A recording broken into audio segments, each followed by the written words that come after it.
বিকেলবেলা যখন আমরা চা তৈরি করি তখন চা হতে হতেই কিন্তু আজকের রেসিপিটা হয়ে যাবে।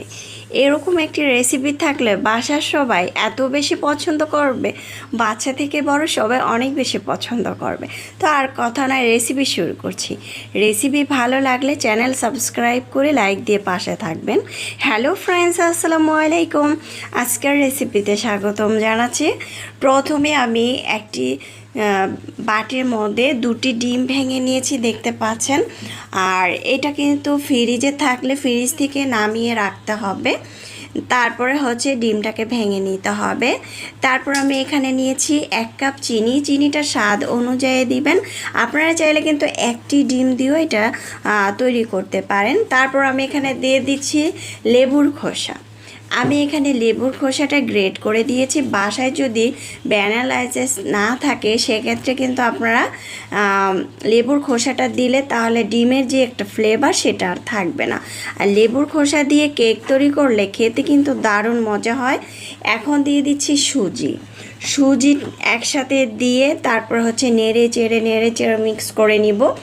অনবরত নেড়ে চেড়ে মিক্স করে নিব। আর এটা কিন্তু কিছুক্ষণ আমি রেস্টে রেখে দিলেই কিন্তু চিনি এবং হচ্ছে সুজিটা নরম হয়ে আসবে। দুধ দিয়ে দিলাম আমি এখানে প্রায় জাল করা দুধ আধা কাপের মতো। বাসায় গুঁড়া দুধ থাকলে সেক্ষেত্রে এখানে অ্যাড করতে পারেন। দেখতে পাচ্ছেন আমি কিন্তু এটা প্রায় 10 মিনিটের মতো রেস্টে রেখেছিলাম। তারপরে অনবরত নেড়ে চেড়ে খুব সুন্দর একটি ব্যাটার তৈরি করে নিয়েছি। আর এটা এখানে দিয়ে দিলাম প্রায় 3 থেকে 4 টেবিল চামচের মতো তেলটা দিয়ে আবারও অনবরত নেড়ে চেড়ে মিক্স করে নিব। এটা যত নেড়ে চেড়ে মিক্স করবেন তত কিন্তু সফট হবে এবং খেতে ভীষণ মজা হবে। আমরা নামি দামি রেস্টুরেন্ট থেকে দোকান থেকে কিন্তু আমরা এই মজাদার কেকগুলো তৈরি করে খেয়ে থাকি, তবে বাসায় এভাবে চাইলে কিন্তু সুজি দিয়ে কেক তৈরি করতে পারেন। সুজির কেকটা খেতে কিন্তু দারুণ মজা। এই তো আমার কিন্তু হয়ে গিয়েছে। এখন আমি একটি বাটি নিয়েছি, তেল ব্রাশ করে নিয়েছি আর একটি পেপার বসিয়ে দিয়েছিলাম।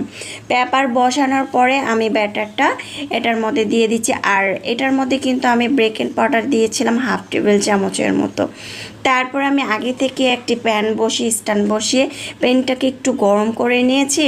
তারপর হচ্ছে আমি এটার মধ্যে বসিয়ে ঢাকনা দিয়ে ঢেকে আমি এটা প্রায় 10 মিনিটের মতো চুলার আঁচ বাড়িয়ে দিয়ে তারপরে এই কেকটা তৈরি করে নিয়েছি। দেখতে পাচ্ছেন এটা খেতে এত বেশি মজা হয়েছিল। এখন আমি একটি ছুরির সাহায্যে কেটে নেব। দারুণ মজার এই কেকটা যদি তৈরি করতে চান রেসিপিটা ট্রাই করে নিতে পারেন। রেসিপিটা ফলো করবেন যারা নতুন রাঁধুনি। এখন কেটে পরিবেশন করে নিয়েছি, খেতে দারুণ হয়েছিল, চাইলে ট্রাই করতে পারেন। আল্লাহ হাফেজ।